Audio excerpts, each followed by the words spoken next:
tough. Mentally, it was tough, and I see myself as mentally tough, and that's something that you know certainly stood well for me throughout my career. But yeah, this one broke me. This one broke me.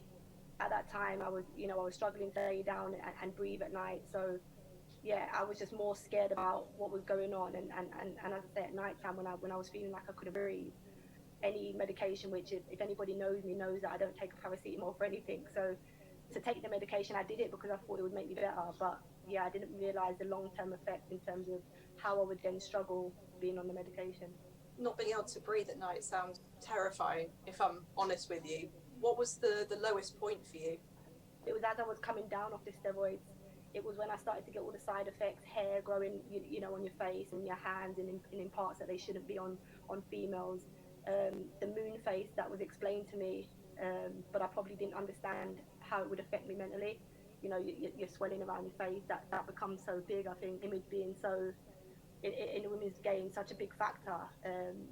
Yeah, mentally that just completely ruined me. Were there any points where you worried that you wouldn't be able to play football again?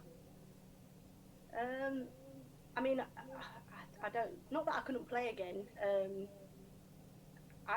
was just more about the fact that my partner was telling me that you don't realize maybe the damage you're doing by trying to continue. There was no clarity around whether it would affect me in any way if I was to carry on training. And I'm somebody that throughout my career I've always tried to stay on top of my fitness and my training, and I've struggled if I haven't. So mentally, if I haven't been training, I feel like I'm cheating myself. So I've always struggled and wanted to train. Yeah, she was telling me that you don't realize how big you are. You don't realize the effects that it's having when you come home. I think it was more, I think in sport you kind of have this front. You go into whatever sport you do, and you have this big mask on that basically covers everything that's going on. And I'd go into training as if nothing was happening. People would ask, "Are you okay?" They probably didn't want to hear whether I was or I wasn't. I'd say I'm fine.